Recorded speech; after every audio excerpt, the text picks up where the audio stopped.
Voices around the room congratulate young Master Isaac and praise him for receiving a recommendation to the Royal Academy at only 10 years old.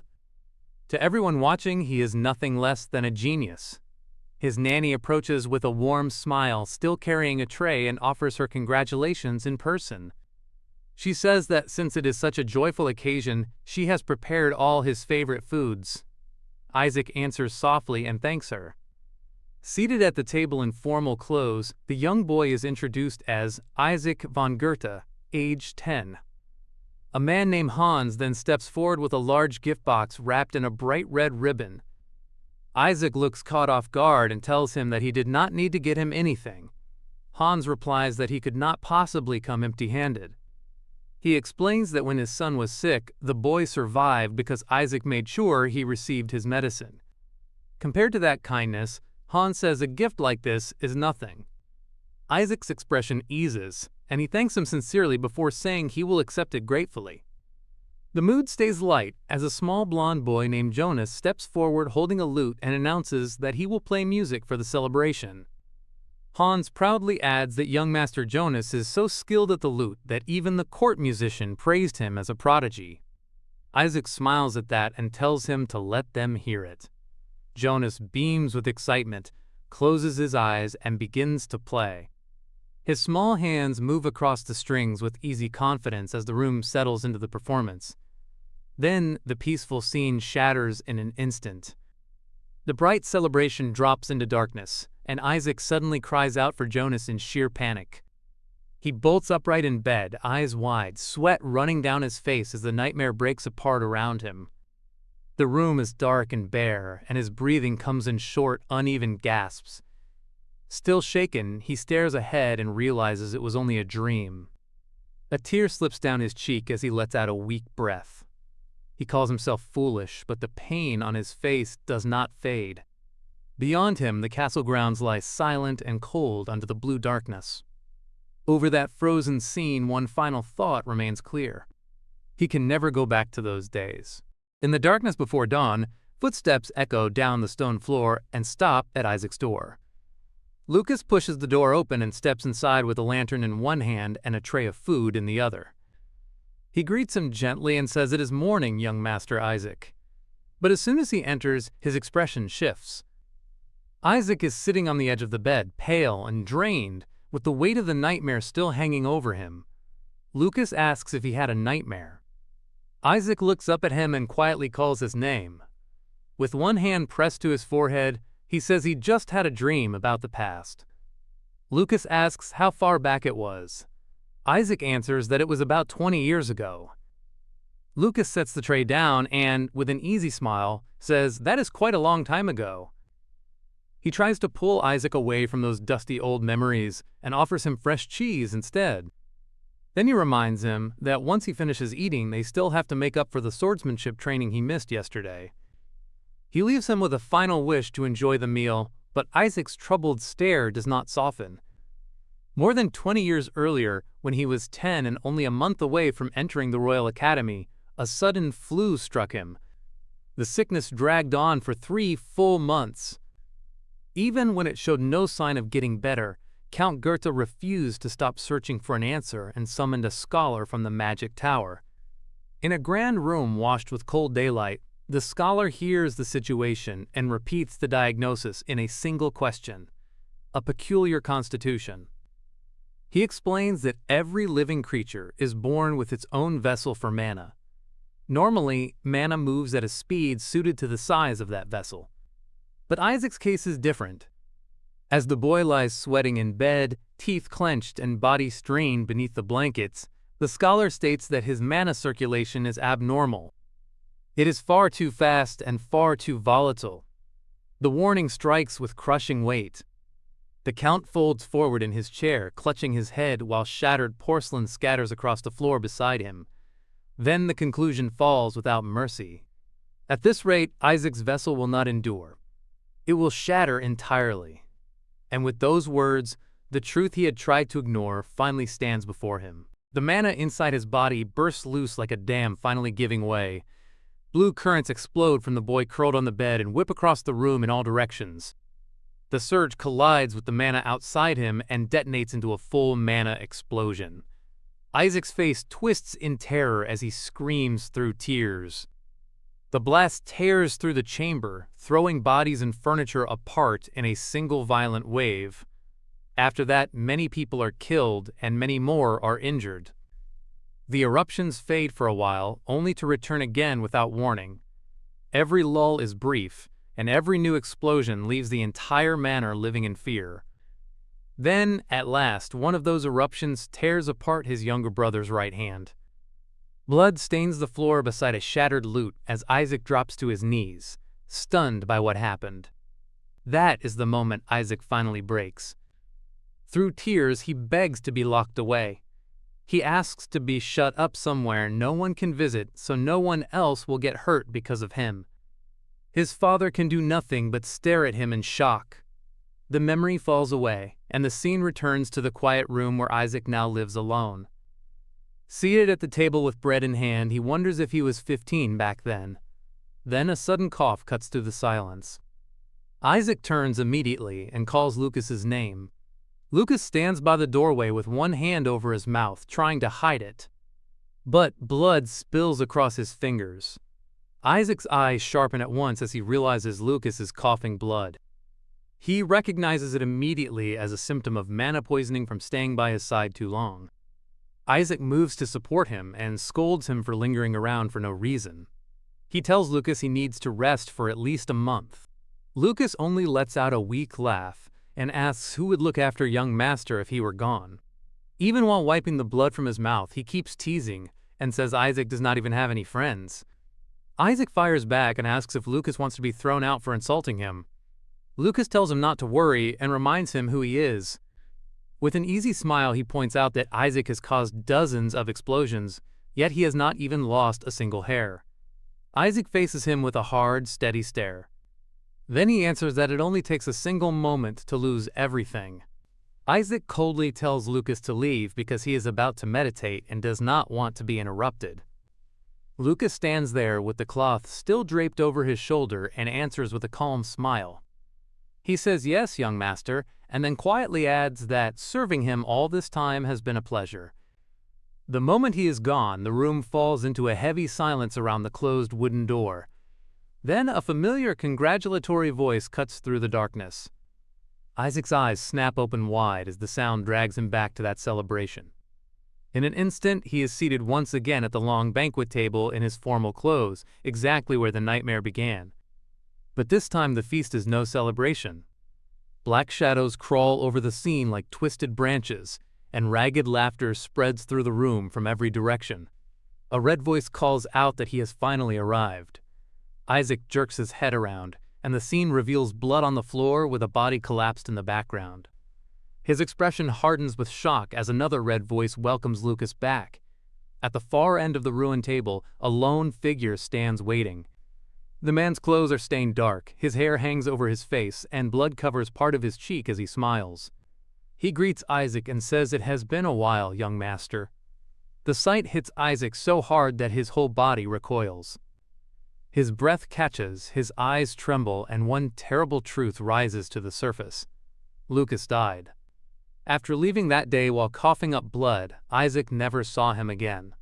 More than a year passed, and he only learned of Lucas's death through his father. On that same day, another mana explosion broke out. After that, Isaac sealed his door completely. Even the small opening that allowed food inside is shut down behind a sheet of metal, leaving the bread trapped beneath it. In the dim room, the bread sits untouched on the tray as the bed rustles softly in the dark. Buried under the blanket, Isaac turns away from everything and tells himself he should have kept his distance. He blames himself for getting attached and thinks he should have treated him coldly instead. Then warm, smiling faces rise in his mind, with the woman holding the little blond boy, a man standing behind them with a wooden sword, and another smiling in the foreground. The thought remains unfinished, but the regret does not. A few more years pass like that. Loaves keep sliding in through the small hatch and piling up by the door, one after another, until the stack becomes a measure of time itself. Yet Isaac is still alive. He reaches down, picks up another loaf from the pile, and decides that now he has to look forward. Time continues to grind over him in silence. The young man becomes middle-aged, but his appearance has already withered into that of an old man. Tally marks cover the wall as the years keep adding up. During his 30-odd years underground, he devotes himself to studying magic in order to overcome his peculiar constitution.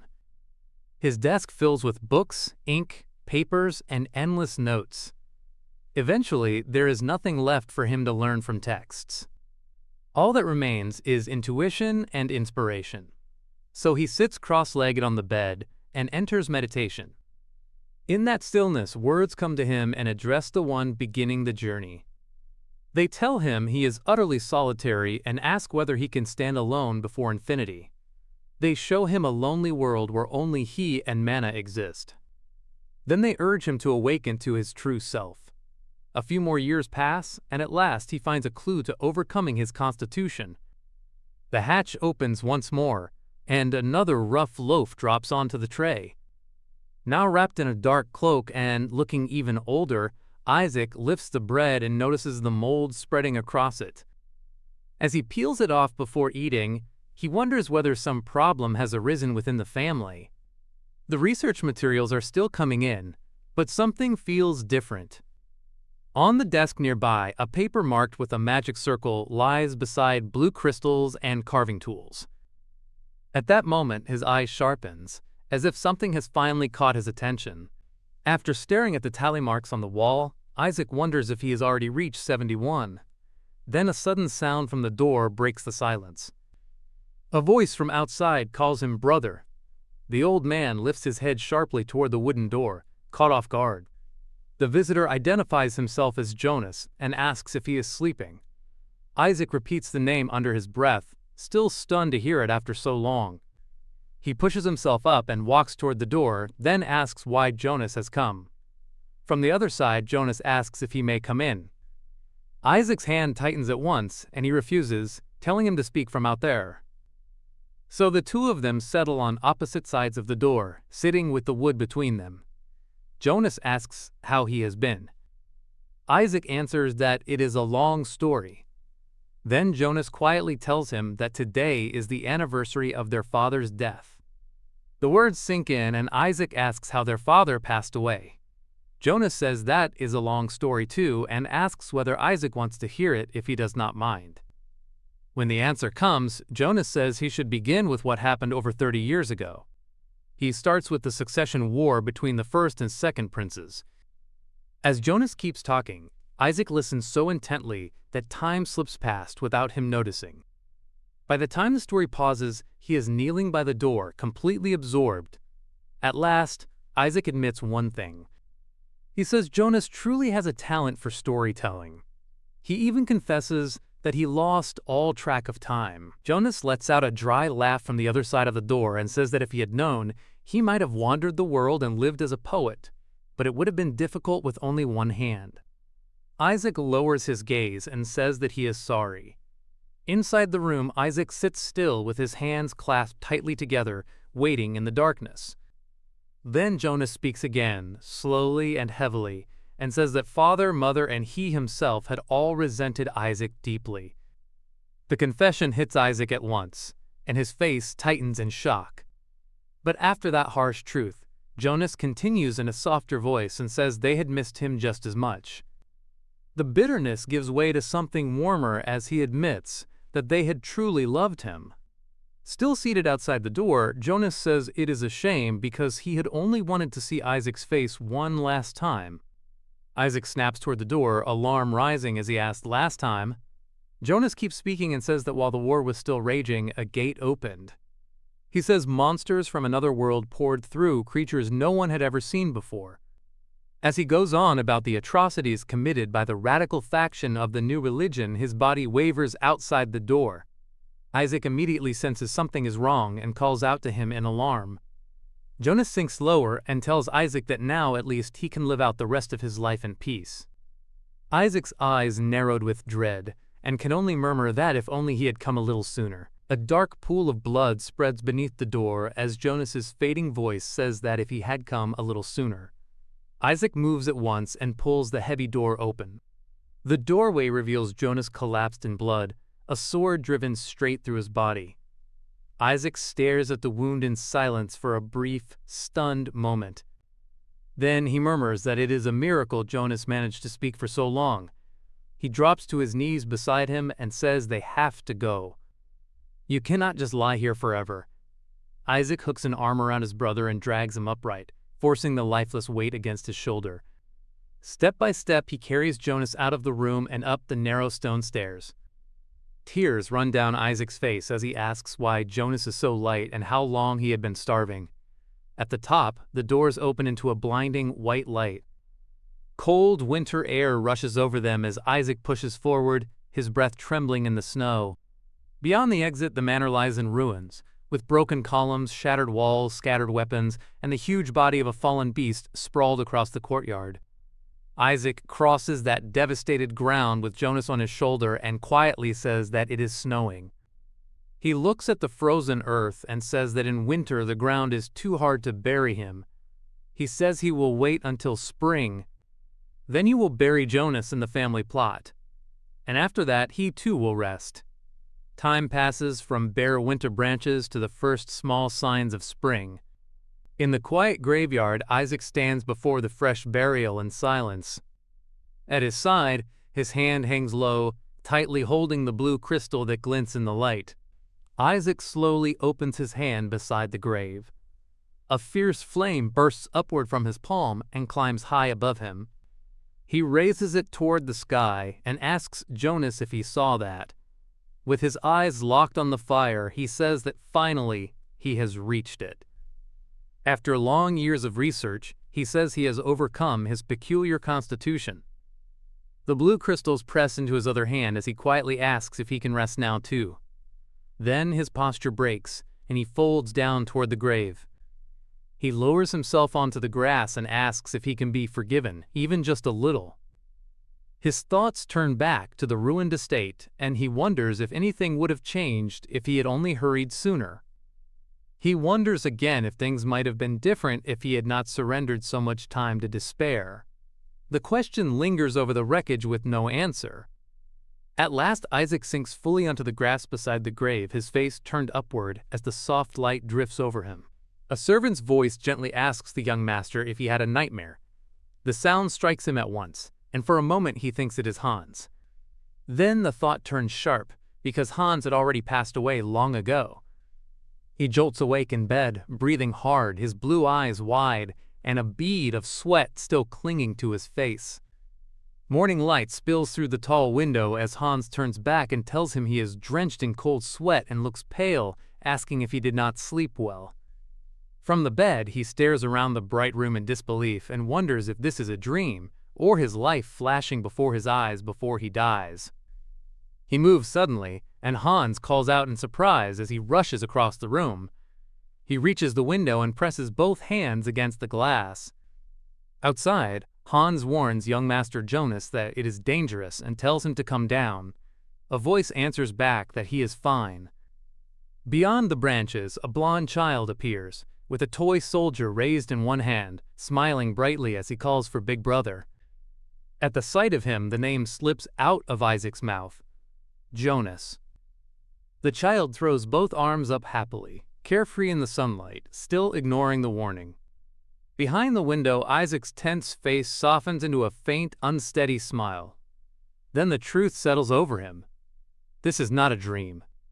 He has returned to the past. Standing in front of the blazing window, he hears the strange words again as if they are speaking directly into the light around him. You who begin the journey. You are so utterly solitary. The one who can stand alone before infinity. A lonely world where only mana and you exist. Awaken to your true self. Let go of your thoughts. Abandon the perspectives etched into your life. Break free from the shackles of the past. Become your true self. Bathed in pale blue light, Isaac stands motionless at the window, his eyes clear and fixed as the shock slowly turns into certainty. Broken porcelain lies scattered across the polished floor, mixed with flowers and shards from the ruined room. A maid looks over the mess and sighs, saying the room is in terrible shape. Beyond the torn curtains and open doorway, more servants quietly clean the damage Isaac has left behind. One servant mutters that Isaac's strange constitution is acting up again. Another wonders fearfully when the next explosion will happen. The servants keep sweeping while the room remains wrecked with broken wood, shattered glass, and debris across the floor. They guess that Isaac might be sick, but they also admit his personality seems to be getting more sensitive. At that moment, the door opens, and a man steps in from the dark hallway. Hans hears the servants talking and immediately snaps, asking what they are saying. He storms forward, ready to confront them for speaking about Isaac. Before he can go further, a pale hand grabs his shoulder from behind. Isaac stops him calmly and tells him that it is enough. Isaac stands in the doorway with a tired expression, saying the servants are not exactly wrong. Hans looks back at him, still tense. Isaac tells Hans he should stop coming to see him too. Hans is shocked, but Isaac points out that Hans got hurt again just from being near him. Hans lowers himself in front of Isaac and insists that it is not true. He says he still cares for Isaac. Isaac looks at him quietly while Hans tries to reassure him. Hans says Isaac is only going through a rough patch. He tells Isaac that once it passes, it will be nothing at all. The warm image of Hans smiling appears in Isaac's mind as Hans says that this is how life is. But the memory turns dark. Isaac remembers that Hans, who used to speak with a bright smile, eventually lost his life in an explosion that Isaac caused. In that memory, blood stains the floor while Isaac kneels nearby in horror. Isaac thinks that the people who cared for him died because of their affection for him. Sitting by the window, Isaac denies it at first, then faces the thought directly. He believes he killed them. A bright childhood memory cuts in, showing Jonas sitting high in a tree and cheerfully calling for his brother to play. Jonas waves a toy while Isaac looks up from below. Isaac decides that if this situation is real, then he knows what he has to do. Back in the room, Hans stands behind Isaac near the window while Isaac presses his hand against the glass. Isaac calls Hans. Hans answers gently. Isaac turns cold and tells him to get lost. Hans freezes as Isaac stands alone by the tall window. Isaac shouts for Hans to get out of his sight right now. Hans looks stunned, but he quietly accepts the order. Isaac watches him with a strained expression as Hans leaves. Isaac tells himself that this is the right thing to do. His fist tightens against the window frame. He thinks that staying close to him will only put others in danger. Hans pauses at the door and looks back with a soft smile. He still tells Isaac not to try to shoulder everything alone. He says it is okay to rely on them sometimes. The door closes, leaving Isaac standing alone in the dim, spacious room. Isaac realizes that he does not remember Hans ever saying something like that. He wonders if the words appeared in his dream because he wanted to hear them so badly. A sudden slap lands across Isaac's face. His head snaps to the side from the impact. Isaac touches his cheek in shock as the pain sinks in. He wonders if this is really reality. Then another thought follows. If this is reality, then what was his death back then? Outside the window, the childhood scene continues, with Jonas still playing in the tree. Isaac decides that it does not matter whether this is a dream or reality. He cannot let another mana explosion happen. Isaac remembers that long ago, there was someone who suffered from the same peculiar constitution as he. That person was named Siege von Goethe. He was a mage who reached the 10th circle. He was also Isaac's great-great-grandfather. Isaac recalls studying ancestral records from the books his father gave him. After years of careful study, he discovered a way to overcome the condition. The answer was a blue runestone. Isaac studies papers covered in diagrams and ancient writing while the crystal rests on the desk. He explains that carving a single crest born from his research into a magic stone turns it into a runestone. The blue crystal glows with carved symbols across its surface. Isaac holds it up and thinks that his hands used to tremble from old age, but now they feel simple. He admits that being young again is useful. To prevent the side effect of his peculiar constitution, the mana explosion, the vessel that holds his mana must withstand endlessly circulating mana. But his mana spins too fast and too violently. The violent force crashes outward like a burst of water, tearing through the surroundings. Isaac explains that his vessel cannot endure it. An ordinary person would die the moment the vessel shattered. But Isaac's vessel strangely restores itself as if nothing had happened. That is why it could explode 10 times or even 20 times. Isaac sits at the desk surrounded by tools, facing the runestone with a serious expression. The runestone is meant to intentionally damage the mana circuit. By repeatedly striking the damaged area, it carves out a new channel. Isaac presses a tool against the runestone and continues the work. The new path forms, allowing the violent shock of mana to disperse. Isaac knows the success rate is low. He remembers that even he barely succeeded right before he died. A small flame appears in his palm. That tiny spark becomes the proof of his success. Isaac looks down with quiet determination and wonders whether this time will be different. Fire erupts from Isaac's hand in a roaring column of heat. The flames surge upward so violently that the room is swallowed in orange light. Isaac stares at the blaze in shock, his eyes wide as sparks whip around him. The runestone glows in his other hand while the fire keeps twisting higher. His face tightens as he realizes the spell is far stronger than expected. He wonders what kind of firepower this is. The light explodes against his chest and arm, forcing him to brace himself.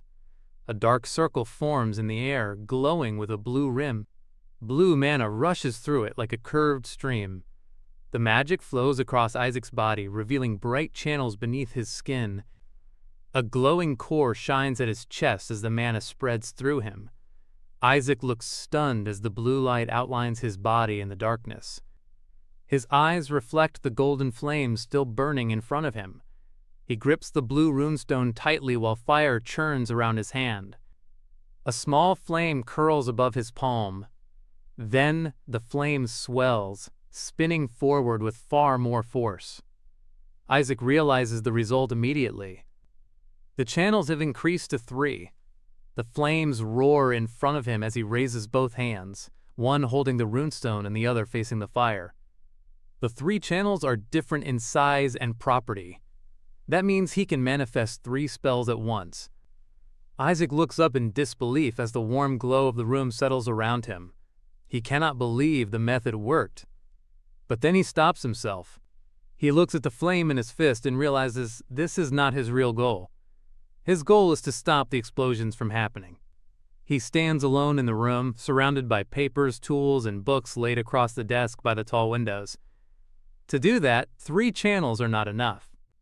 Isaac lowers his gaze with a firm expression. He decides he needs to use magic more often. He needs to increase the number of channels. And he needs to lessen the burden on his vessel as much as possible. Until then, he cannot keep anyone by his side. Isaac grips the glowing blue runestone as the night sky stretches over the mansion outside. No one can stay close to him. Later, Hans enters with a bright smile and announces that it is time for dinner. He presents a tray of food and tells Isaac it includes his favorite wheat bread. Isaac sits at the table in silence, while Hans places the meal before him. Isaac coldly says he told Hans to get out. Hans ignores the order and urges him to eat, saying Isaac has not been eating lately. He offers just 1 piece of bread with a hopeful smile. Isaac lifts the fork with a flat expression and realizes Hans is not listening to a word he says. He also notices Hans's overly affectionate gaze and tone.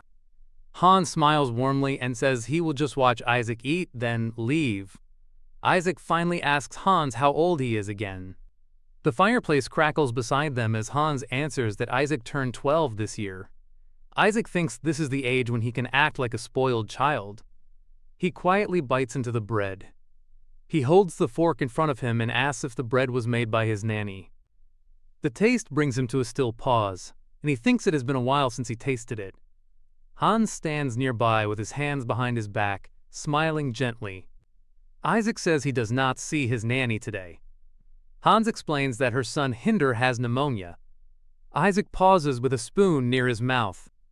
His hand rests on the table as he asks if she went back home. Hans answers that for a nanny to leave her post because of her own child would be unimaginable in any other family. He adds that it is a wonderfully run household. Hans says it with a calm face, but Isaac lowers his expression. The fireplace continues to burn while Isaac sits in thought. His fingers curl against the table. Then Isaac asks if Hinder is the only one suffering from pneumonia. Hans gives a faint, uneasy smile. He answers that all the children in that village have caught it. Isaac goes quiet. He remembers now. The event that happened around this time was the Black Goose Village mass pneumonia incident. A dark room appears in his memory with a sick person lying in bed and someone kneeling on the floor beside them. Isaac remembers that his nanny lost her son in that incident. She lived with immense grief until the day she died.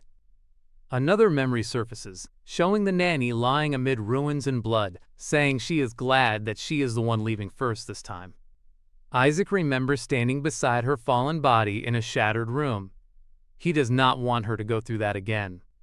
Back at the table, Isaac rests his cheek on his hand and thinks about the cause of the pneumonia that was revealed later. The bowl of stew sits untouched in front of him. Hans looks toward Isaac as Isaac suddenly calls his name.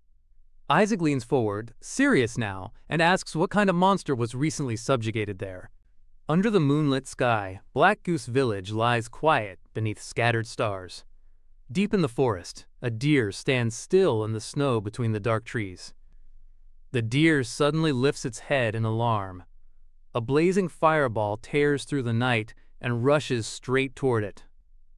The deer freezes as the flame swells in front of its face. At the last moment, it bolts away through the snow. The fireball streaks past, cutting through the forest with a violent roar. Nearby, Isaac stands among the trees, holding a small flame in his hand. He watches the spell burn in the darkness and quietly understands the result. He had thought the monster was a wolf. Isaac walks deeper into the forest with a shovel strapped to his backpack. A wooden sign appears ahead of him, marking the entrance to Black Goose Village. Back at the manor, Hans stands near Isaac's table and asks about a monster subjugated in Black Goose Village. Hans admits he did not see it in detail himself. He says someone from the magic tower came and said the monster should be bought as research material. Hans remembers taking a quick look at it back then. In the memory, a wagon carries the covered remains of a large creature through the village. Hans describes it as a giant spider-like monster covered in silver fur. Isaac realizes that if Hans is right, the monster's identity is undoubtedly a winter spider. An open book shows the image of the creature, with sharp, icy legs and pale, silver fur. Isaac sits on his bed and reads through the information carefully. Winter spiders are not incredibly powerful monsters, but they form swarms because of their immense reproductive capabilities. The real problem is the mana those monsters possess. Isaac's expression turns serious as he thinks it through. When people are exposed to high-density mana, they suffer from mana poisoning. The illness drains life from the body like a slow poison.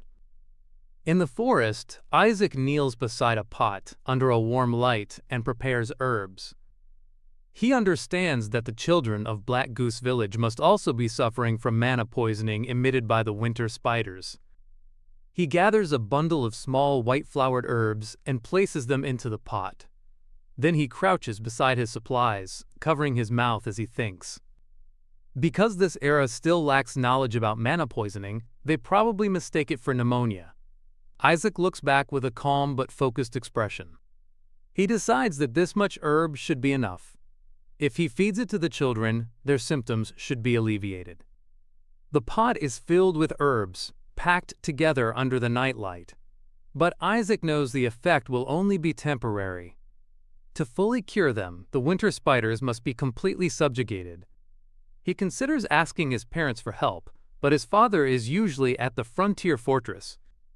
A vision shows his father, standing against the cold wind with a sword in hand. His mother is traveling across the continent. She is searching for a cure for Isaac's peculiar constitution. Isaac keeps moving through the village, knowing that if he simply waits for them, Hinder's life will be in danger. The moon hangs above the quiet rooftops and the windmill in the distance. A small house sits alone beneath the trees. Inside, Isaac's nanny sits beside a bed where a sick child lies under a blanket. She hears a sound and turns toward the door. The door opens, and Isaac appears outside in a hooded cloak with his face covered. She asks who it is. Her eyes widen in shock when she recognizes him. Isaac tells her she looks exhausted. She stares at him and calls him young master. Outside the doorway, she asks what brings him there at this hour. She also notices his dirty clothes and asks if something happened at the manor. Isaac stands before her with his backpack and cloak, saying nothing. She sighs and wipes dirt from his face. Isaac looks at her quietly, his blue eyes steady. He says he has not seen her come to work for a few days, so he came to check on her. She immediately stops him and says he cannot come in. She explains that Hinder has pneumonia and that Isaac could also get infected. Isaac pulls up his face covering and asks if that would be enough. But before he can continue, he changes course. He hands her a brown pouch and tells her to take it first. She accepts it in confusion and asks what it is. Isaac tells her it is herbs. He walks into the house and instructs her to crush or mash them, put them in a pot, boil them twice, let them cool, and feed the medicine to Hinder. Inside the dim room, Isaac approaches the bed where Hinder lies weakly. He looks down at the boy and notices bluish spots on his skin. Hinder breathes heavily behind a cloth covering his mouth. Isaac concludes that it is definitely mana poisoning. He leans over the bed and calls Hinder's name, asking if he can hear him. Hinder barely opens one eye. Through a weak cough, Hinder recognizes Isaac. Hinder lies pale and exhausted, asking Isaac not to kick his mom out. He says she could not go because of him. His mother trembles behind her mask, covering her mouth as she coughs. Hinder says she stayed because he is sick. Isaac looks at him and smiles behind his own mask. He tells Hinder he is not kicking her out. Isaac places a hand gently on Hinder's head.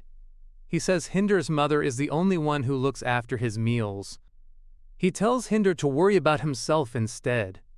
Outside, the sky brightens into a clear morning filled with soft clouds and distant birds. Morning light spreads over the rocky forest as Isaac arrives at the abandoned mine.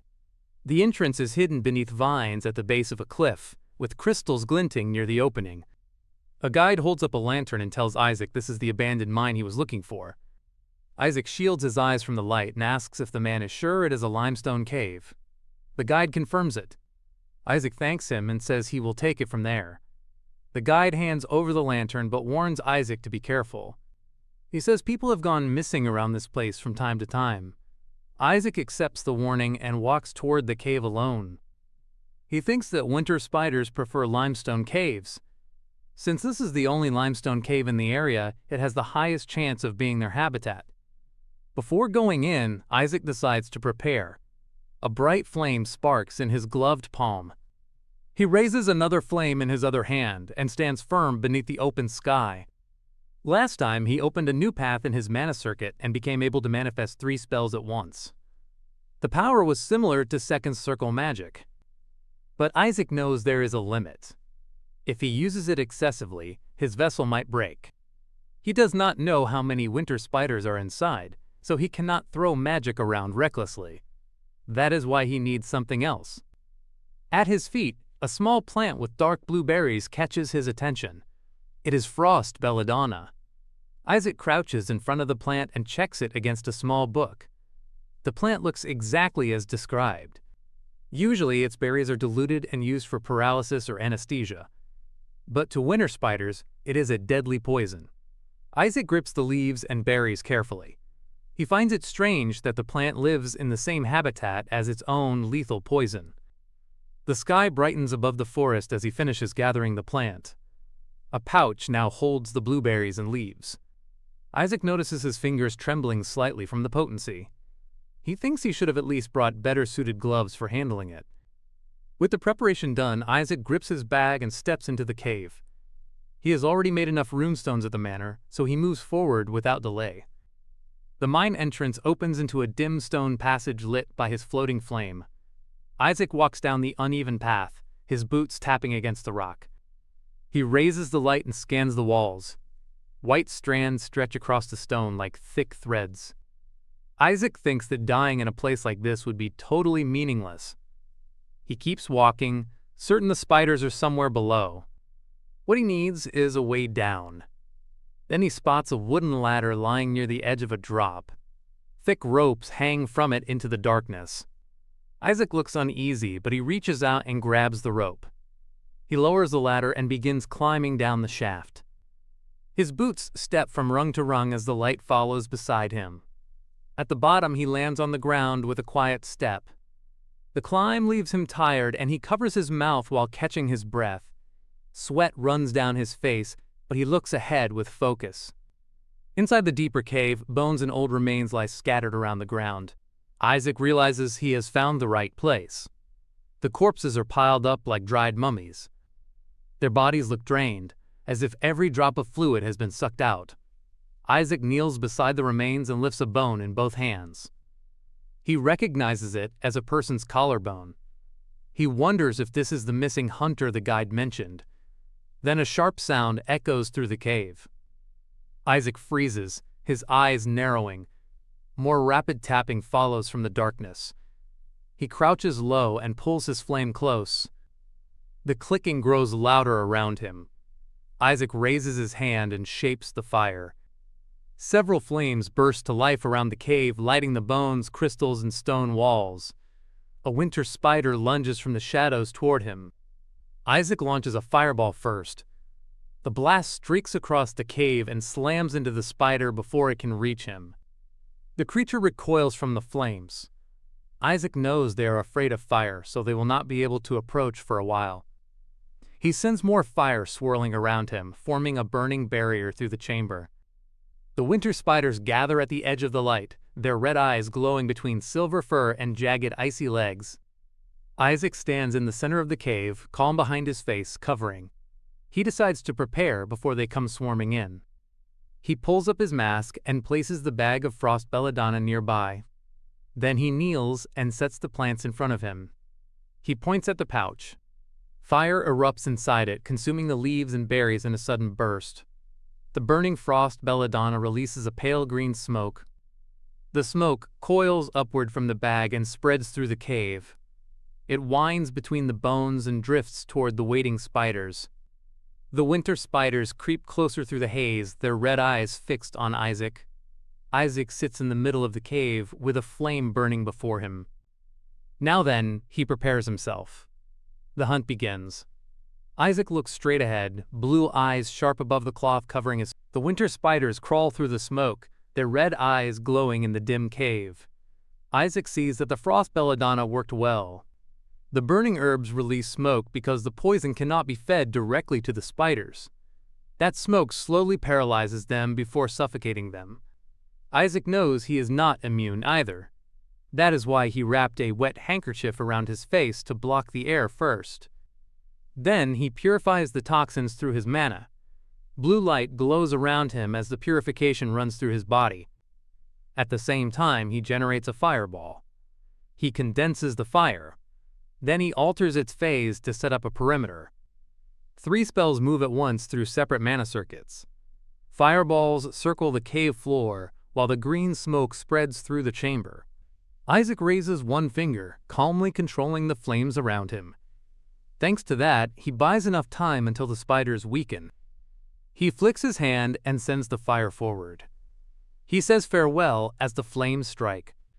The blast explodes across the cave floor, swallowing the spiders in a burst of orange fire. Isaac stands surrounded by flames as smoke and heat rise around him. He stays calm and watches the result. More winter spiders charge through the shadows, drawn toward one spot.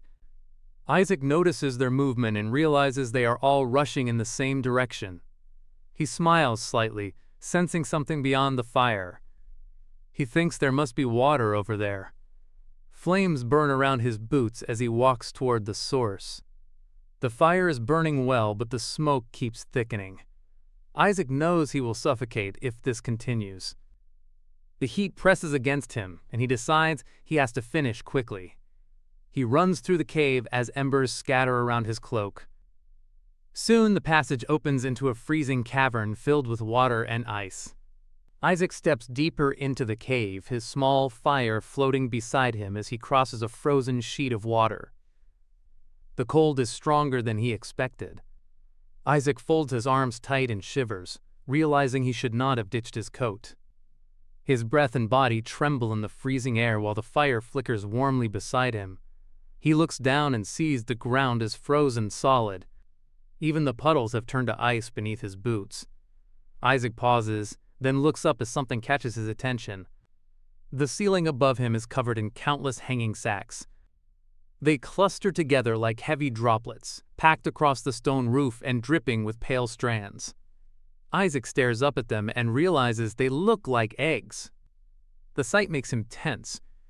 If the spider laid this many eggs, then something far worse may be nearby. Isaac hears a sharp movement somewhere above him. It sounds close, but the cave is too dark for him to see where it came from. His eyes widen as he quickly looks around, trying to locate the source. The darkness hides it completely. The egg sacs sway above him in the cold silence. The cave grows heavier and colder around him. Isaac's expression hardens as he stands under the mass of eggs. Since he cannot see clearly, he raises his hand and gathers a fireball in his palm. Orange light cuts through the blue darkness. He calmly turns his body and sends the fireball flying across the frozen cave. The flame streaks forward, leaving a trail of sparks behind it. It spins through the air like a burning comet. The fire travels into the darkness ahead. Isaac follows its path with a wary look. Then he suddenly senses something. A huge shadow drops from above. The Winter Spider Queen descends from the ceiling, her red eyes glowing and her icy armored body cutting through the dark. Isaac looks up in alarm. The Spider Queen lets out a piercing screech as she falls toward him. Isaac throws himself backward, barely avoiding the attack. He hits the frozen ground hard, sliding across the ice in a burst of frost. Pain flashes across his face as he grits his teeth. That familiar bad feeling comes rushing back. He looks up and realizes the monster before him is not an ordinary winter spider. It is the Winter Spider Queen. The massive creature looms over him, covered in jagged ice plates and sharp limbs. Unlike the other winter spiders, the Winter Spider Queen is different. Her body resists fire, and the air around her pours out a chilling cold. The massive queen glares through her icy armor, her red eyes glowing in the cave's blue darkness. She is the one who gave the winter spider its name. The queen launches sharp, icy legs down toward Isaac, striking the frozen ground around him. Isaac twists away from the falling points, barely dodging as the attacks stab into the ice. He shifts his weight and drives himself forward with his fire. Flames gather around his hand and trail behind him as he rushes straight at the Spider Queen. Isaac closes the distance in one sharp burst. He slams the fireball directly into the queen's body. The impact explodes against her icy armor in a flash of orange flame. But the queen does not burn like the other spiders. Isaac lands back on the frozen ground, holding another flame in his hand as he studies the result. The fire hit, but it did not cause the damage he expected. The queen exhales cold mist, still moving despite the blast. Isaac realizes that at least she is not as agile as the smaller spiders. But his face tightens, and sweat runs down his cheek. His body is reaching its limit. He knows he is still only a 12-year-old with no combat experience.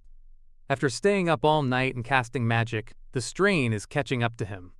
The cave darkens around him as the queen's huge shadow hangs in front of him. Isaac steadies himself beneath her, breathing hard but refusing to collapse. Then, in the middle of the danger, his thoughts drift. He remembers the wheat bread Hans gave him. The image of warm bread on a wooden board appears in his mind. In this northern land where wheat does not even grow, soft wheat bread was something rare. Isaac thinks of the nanny who made it possible. He remembers her traveling through the snow by carriage. Every week she went to distant cities to buy high-quality wheat for him because he hated rye bread. The memory softens his expression for a moment. A small smile forms on his lips even in the freezing cave. He decides that when he gets back, he will demand she bake him a whole batch. Then Isaac grips the handle of the shovel strapped to his pack. The brief warmth fades, and his eyes sharpen again. He stands on the frozen surface with the fire floating near him. One hand holds his bag, and the other grips the shovel. Isaac faces the cold darkness ahead, ready to keep moving. Isaac keeps his eyes fixed on the Winter Spider Queen and tightens his grip. Queen or not, he decides she is still just a spider. The queen lunges in close, and Isaac drives his bag straight into her icy face. The impact cracks against her armored head and knocks her back for an instant. Her body jerks from the blow, and shards of ice burst through the air. Isaac uses that opening and rushes forward with the shovel raised over his shoulder.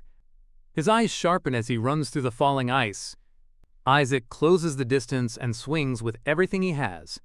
The shovel slams straight into the queen's eye with a heavy strike.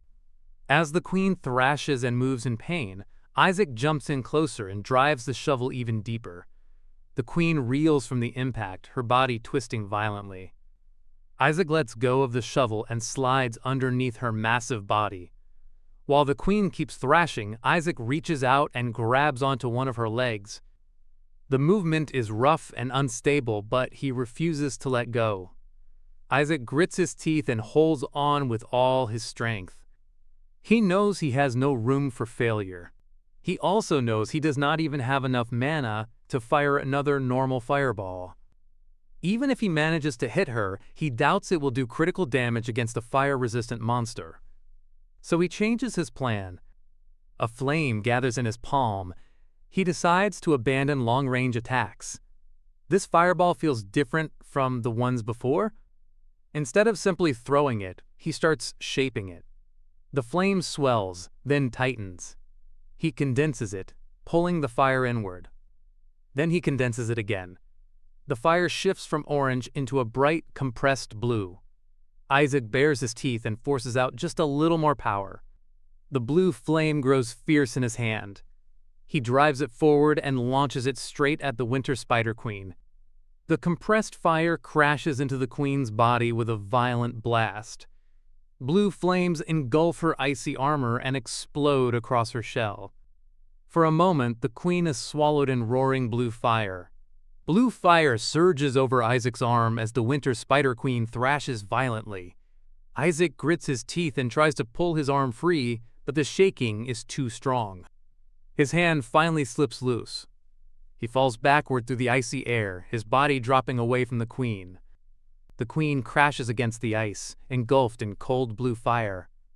The flames keep flickering near the queen's broken body. A crystal-like fragment glints amid the blue blaze. The scene fades around the glowing stone. Isaac slowly wakes in a dark room, his vision still hazy. He looks around in confusion, wondering where he is. From somewhere nearby, a voice asks if Hans said the young master had left the mansion. Isaac recognizes the voice as the nanny's. In the dim room, Hans stands facing the nanny, looking tense. He says he could not tell them because it would cause an uproar. Isaac listens from the darkness and realizes that Hans is also here. Then Hans presses her, asking if she truly knows nothing. He asks if she heard that the young master went all the way to the abandoned mine. The nanny explains that she does not know either because the village hunter guided Isaac. She adds that since then, the village hunter has been out hunting, so he does not know either. Isaac remembers what happened clearly now. He took down the Winter Spider Queen. Then he passed out after hitting his head on the ground. Fortunately, he woke up soon after. He barely made it out of the abandoned mine and returned toward the village. There, he ran into Hans, who was pacing anxiously at the village entrance. As soon as Hans saw him, he rushed over and caught him. Isaac fell asleep right then and there in Hans's arms. Now Isaac lies in bed with a bandage on his cheek, slowly opening one eye. Hans tells him that Hinder is completely cured because they followed Isaac's instructions exactly. Hans smiles warmly and says that is exactly the kind of person Isaac is. He admits Isaac has been sensitive since the explosion, but wonders where that kind heart could have gone. Isaac lies under the blanket with a flat, embarrassed look. He quietly calls Hans's name. Hans and the nanny immediately turn toward the bed, relieved that Isaac is awake. Isaac sits up and asks how long he has been asleep. Hans answers that he slept for about half a day and asks if his body feels all right.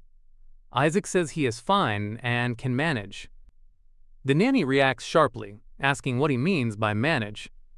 She demands to know why he went to such a dangerous place alone. Isaac sits on the bed in silence, unable to answer at first. Then he claims he was trying to gather more herbs nearby and took a tumble. He knows that if he says a 12-year-old defeated a monster, they will dismiss it as nonsense. So he decides to make something up. More importantly, he asks how Hinder is doing. Hinder sleeps peacefully in bed, his breathing calm now. The nanny says he is much better, thanks to the herbs Isaac gave him. She adds that the other kids in the village improved too. Isaac smiles with quiet relief. He decides it is better to keep the mana poisoning a secret. If higher-ups find out, they will bring in scholars. If the winter spider corpses in the abandoned mine are discovered, things will get complicated. The nanny asks how Isaac knew all those herbs would work when even the doctor sent by the master did not know. Isaac quickly says he just happened to see it in a book. Hans cuts in and suggests dropping the subject so they can leave. He notes that it is snowing outside too. The nanny brings a basket and says the villagers asked her to give it to Isaac as thanks. Inside the basket are shining red apples. Isaac takes one and stares at it quietly. Then he tells Hans to let the nanny take another week off. Hans asks if she will only be able to work comfortably once Hinder is fully recovered. The nanny hesitates, worried that the head chamberlain will not simply stand by. Isaac lifts the apple and tells her to make jam out of it. The nanny repeats the words in surprise. Isaac says he wants apple jam along with wheat bread on the day she comes back to work. The nanny looks stunned for a moment. Then her expression softens. She offers apple pie instead. Isaac gives a small smile and says, "That sounds good." A week later, Isaac runs through the manor grounds. During that time, a change occurs in his body. His 3 mana circuits increase by 1, bringing the total to 4. His vessel stabilizes a little more. The number of spells he can use at once also increases to 4. Isaac thinks the change may be partly because he pushed himself to the limit while dealing with the winter spiders. But it is also likely thanks to his daily effort. He keeps running hard across the snowy path, using magic as part of his training. Magic requires comprehension, calculation, and intuition. It consumes a large amount of mental energy. When the body collapses, the mind follows. Mental energy needs physical stamina. Isaac believes he reached his limit so quickly in the abandoned mine because he has the untrained body of a young child. In his past life, Lucas used to train his stamina. A memory appears of Lucas smiling with a wooden practice sword in hand. Isaac clenches his shirt near his chest as that memory settles over him. Suddenly, a voice calls him young master. 2 formally dressed men appear at the entrance and announce that it is time for his regular checkup. Isaac turns toward them, caught off guard by their arrival. One of them is head chamberlain Schiller. Beside him stands Isaac's personal physician. The physician greets Isaac kindly and asks how he is feeling today. Isaac remembers that this doctor was assigned to him by his father. He is said to be the most sought-after doctor in the neighboring territory. But even this doctor does not know much about Isaac's constitution. After examining Isaac, the doctor says there do not seem to be any major issues. He even says Isaac's body appears healthier than before. Then he suggests changing Isaac's medication. Isaac looks unimpressed. He thinks the doctor is drawing his own conclusions as he pleases. The doctor opens a medical case and takes out a set of purple potions. He explains that the potion is called Panacea and that it stabilizes the flow of mana. Isaac takes one of the bottles and studies it carefully. He recognizes Panacea as something his father made sure to provide. In common language, Panacea means cure-all. It is used by some as a stamina booster. Soldiers also use it as a stimulant. It is known to stabilize the flow of mana, but Isaac knows that it is a translation mistake from the ancient language. Its true effect is to stimulate the flow of mana. Isaac holds the potion up to the light and understands what it really means. To someone whose mana runs wild, it is poison, but to his current self, it is a useful catalyst. If he uses it well, it can help increase his mana circuits. The doctor says he will see Isaac next month. Isaac answers that he did well. The doctor walks away across the courtyard. Schiller remains behind, watching Isaac closely. Isaac notices his stare and asks if Schiller has something to say. Schiller calmly says Isaac is quite well behaved today. Isaac tilts his head in confusion. Schiller reminds him that Isaac always used to fly into a rage. Because of that, all the doctors in the direct territory refuse to be his personal physician. Isaac smiles slightly and asks if he should have flown into a rage. Schiller falls silent. Then he says he heard Isaac cured the pneumonia of the children in Black Goose Village. Isaac stiffens. He asks if Schiller knew. Schiller says he heard it from Hans. Isaac realizes Schiller must have grilled Hans for the truth. Schiller warns that if the matter becomes public, the advisory council will not stand by. Because of that, he says he will let it slide this once. Then he leans closer and tells Isaac to restrain himself from now on. Isaac faces him quietly. He remembers that for a long time he could never get close to Schiller. Schiller was always a dry and rigid head chamberlain. A cold old man who kept his distance from everyone. Even so, Schiller reaches down and helps Isaac fasten his case. He tells Isaac that if he truly cannot restrain himself, he should at least discuss it with him. Isaac looks up at him. According to what Jonas once said, Schiller had served the Goethe family since the previous family head. Even after the Goethes fell, Schiller maintained his position until he lost his life. Isaac realizes Schiller is surprisingly caring. He smiles and thanks Schiller.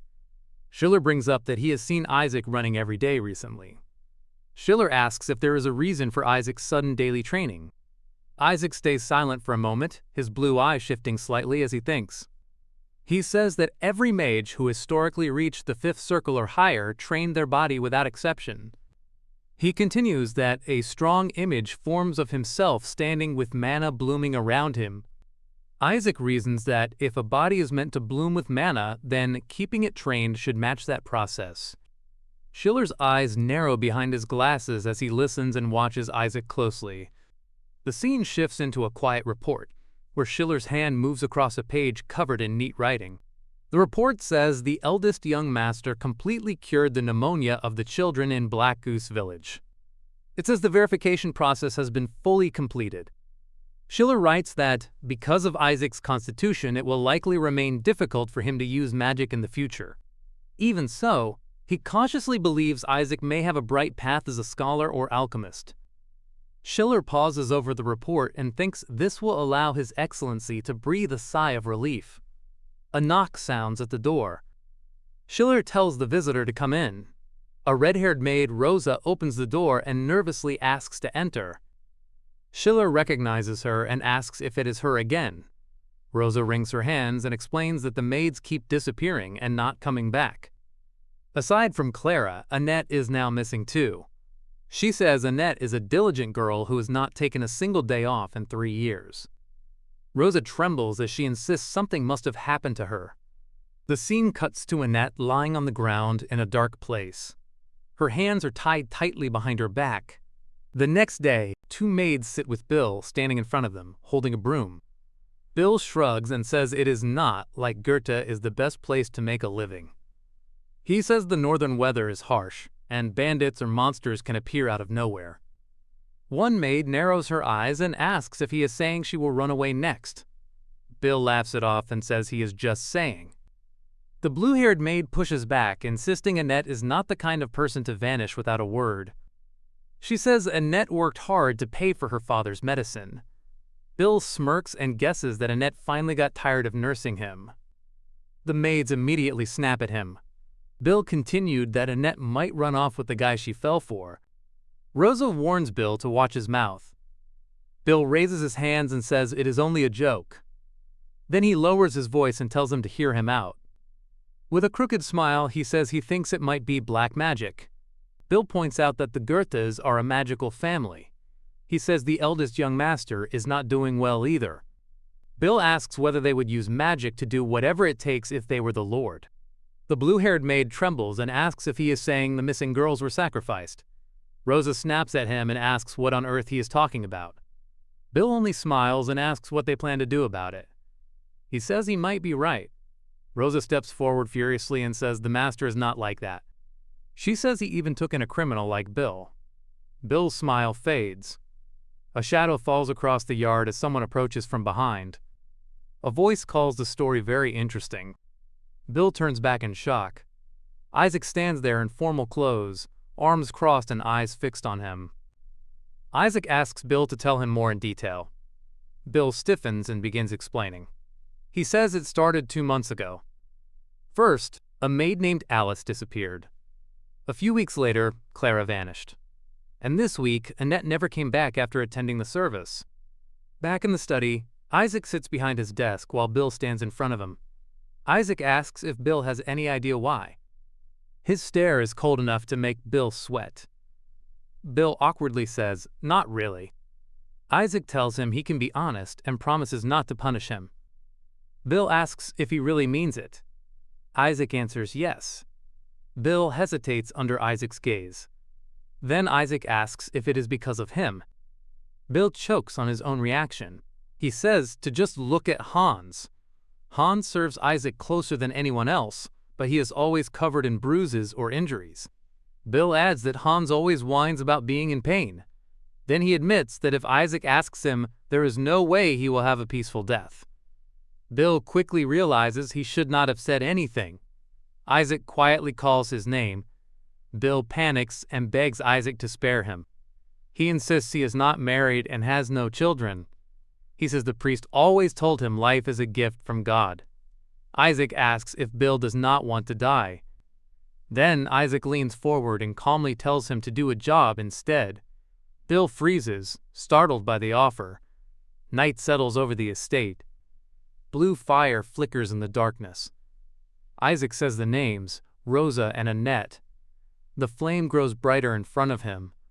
Isaac lifts a finger and realizes that was her name.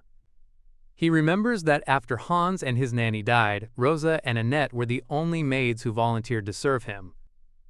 Then shattered glass and blood stain the floor. Isaac orders both of them to get out because he wants to be alone. Rosa hesitates, worried about his hand. Isaac shouts that they heard him and tells them to leave. Broken potion bottles lie across the floor. Isaac says those potions are useless and tells them not to bring any more. Rosa still pleads with him. She says he cannot give up hope and that she is sure he can get better. Isaac's face darkens. He asks what she knows. He asks if she has any idea what it feels like to kill someone close with your own hands. Rosa and Annette stand frozen. Then Annette steps forward and says she knows. She says she let her own friend die in her hands too. Isaac looks at her in surprise and repeats the word friend. Rosa softly says Annette's name. Annette remembers the past. She says that back then, if she had looked back at Clara even once, if she had reached out her hand, she might have been able to save her. She stands in front of Isaac and admits she understands his situation is special. But she says anyone can cause things to happen that they never intended. Isaac listens in silence.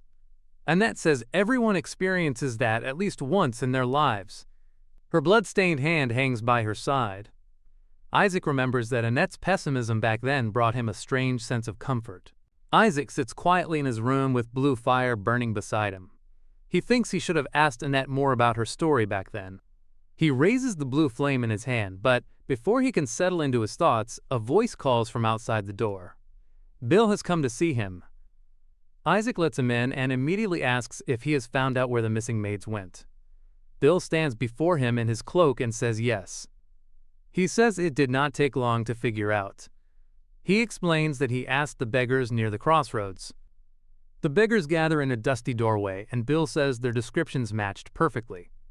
Isaac asks for the answer. Bill looks straight at him and says it was slave traders. He explains that they promised to take people south, where life is supposedly better. Then they sell them off. Isaac says that if the women wanted to go south, they could have just gone on their own. Bill cuts in firmly, telling him that Isaac doesn't know how the world works. Bill calmly points out the cost of travel. He mentions transportation fees to the south, mercenaries to fend off bandits, and proof of status once they arrive. He asks if Isaac really thinks a few women could manage all that alone. Isaac lowers his hand to his chin and says it makes sense. Bill exhales, watching him with a half-lidded look. To himself, Bill thinks a kid is still a kid and does not understand how the world works. Then the thought hits him. He wonders if there is another angle. Bill turns back to Isaac and begins carefully. Isaac sits on the edge of the bed, listening. Bill admits it cost a lot of money to make those beggars talk.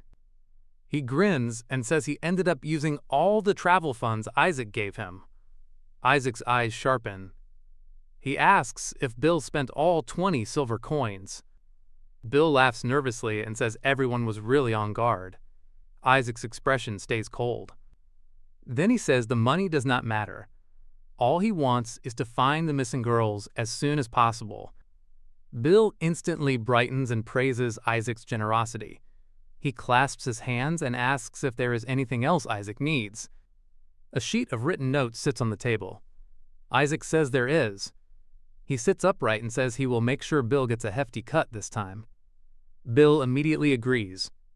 Inside, Bill celebrates, convinced he has hooked a sucker, and thinks Isaac is easy to take advantage of. He tells himself that if he plays his part right, he will be rolling in money from now on. Bill laughs loudly and even invites Isaac to the brothel. He declares that life is high risk and high return. Then the scene cuts sharply to Bill standing behind bars. He grips the cell door in shock and asks how it ended up like this. In the distance, Isaac stands outside the cell with his arms crossed. Bill asks why he is in a place like this. Isaac watches him calmly. In his hand, a blue crystal gleams. A faint smile forms on Isaac's face as the bars cast dark shadows around him.